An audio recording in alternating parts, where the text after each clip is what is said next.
Imagine un gamin sans la moindre once de magie, dans un monde où la magie c'est tout.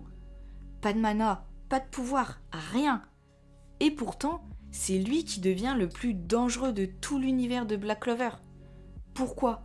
Eh bien tout simplement parce que son pouvoir ne contrecarre pas la magie, il l'efface.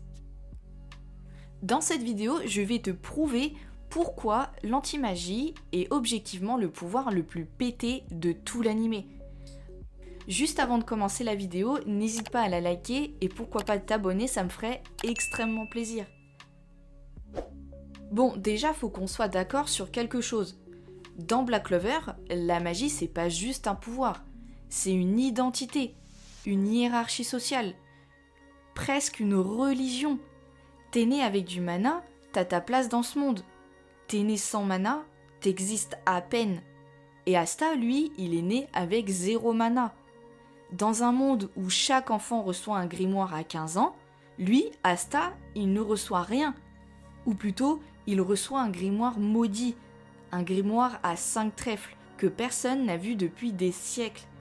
Et à l'intérieur de ce grimoire, il y a des épées. Maintenant, arrête-toi une seconde.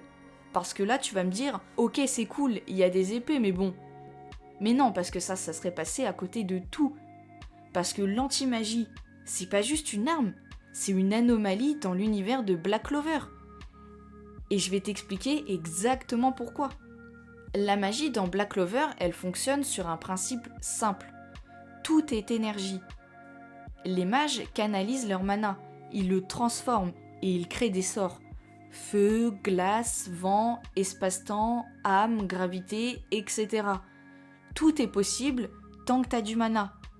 Et pour contrer ça, il y a d'autres sorts. Par exemple, tu lances de l'eau sur du feu. Tu utilises un bouclier magique, tu crées une contre-attaque, etc. C'est de la physique magique de base. Mais l'anti-magie, elle joue pas selon ces règles-là. L'anti-magie ne contrecarre pas la magie. Elle ne la neutralise pas. Elle ne la bloque pas non plus. Elle la nie. C'est une différence fondamentale. Et c'est là que le truc devient vraiment flippant. Imagine, tu lances le sort le plus puissant de ta vie. Tu as mis des années à t'entraîner. Du mana pur concentré en un seul point.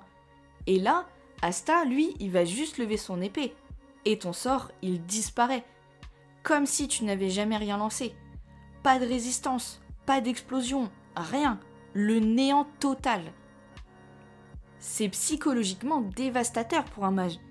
Parce que dans cet univers, ne plus avoir de magie, ce n'est plus exister. Et Asta, il peut leur infliger ça en un seul geste. Mais attends, parce que si c'est aussi pété que ça, pourquoi tout le monde ne tremble pas devant Asta dès le début ? Et c'est là le génie de l'auteur. Il a construit son histoire pour qu'on sous-estime Asta, volontairement.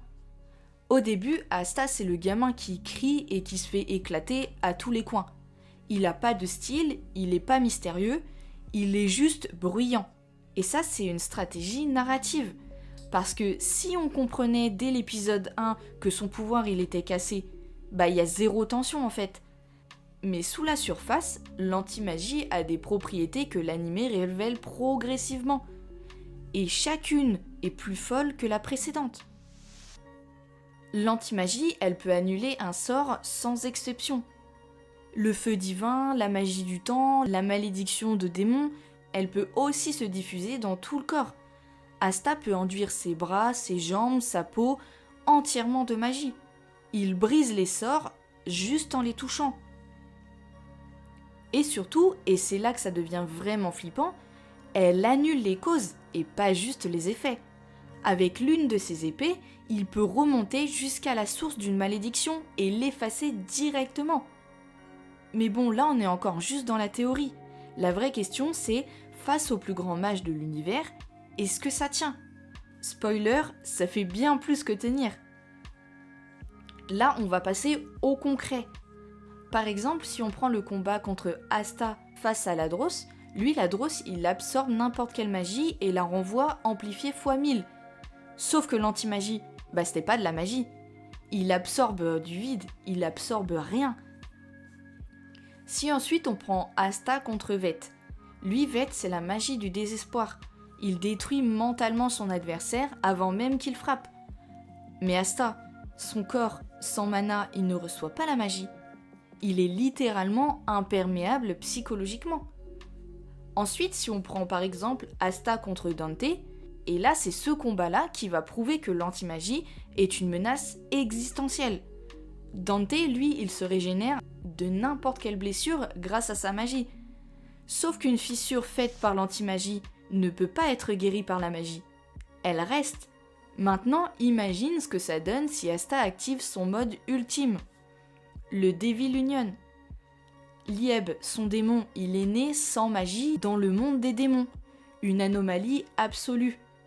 Quand il fusionne, il crée quelque chose qui n'aurait pas dû exister. Un corps humain renforcé niveau démon, recouvert d'antimagie de la tête aux pieds. Chaque contact, c'est de l'antimagie. Mais là, on n'a encore pas touché au truc le plus fou. Parce que la vraie question sur l'antimagie que personne se pose vraiment, c'est d'où vient-elle ? Alors voilà ce que l'univers de Black Clover nous apprend progressivement. Au commencement de Black Clover, il n'y avait que la magie. Et tout est structuré autour de ça. Mais l'antimagie, d'où vient-elle ? L'antimagie, c'est pas une création humaine. Elle n'est pas non plus une création divine. C'est une réponse naturelle à la magie, un contrepoids cosmique. Et Asta, un humain sans magie, est le seul être humain à le pouvoir la manier. Pas parce qu'il travaille pour ça, mais parce que son corps, vide de mana, est devenu naturellement compatible avec l'antimagie. Il est le contenant parfait d'une force qui n'aurait pas pu exister chez un humain. Alors qu'est-ce que ça implique ? Eh bien ça implique que Asta n'est pas un humain qui a trouvé un pouvoir. Il est la réponse que l'univers a créée face à la domination de la magie. Et ça change tout, parce que ça veut dire que même les dieux, même les entités suprêmes de cet univers, n'ont peut-être pas de réponse à ça. Bon, je vais être honnête avec toi, mais l'antimagie a des limites, et elle compte. Déjà, la première limite, c'est que Asta ne peut pas utiliser à distance facilement.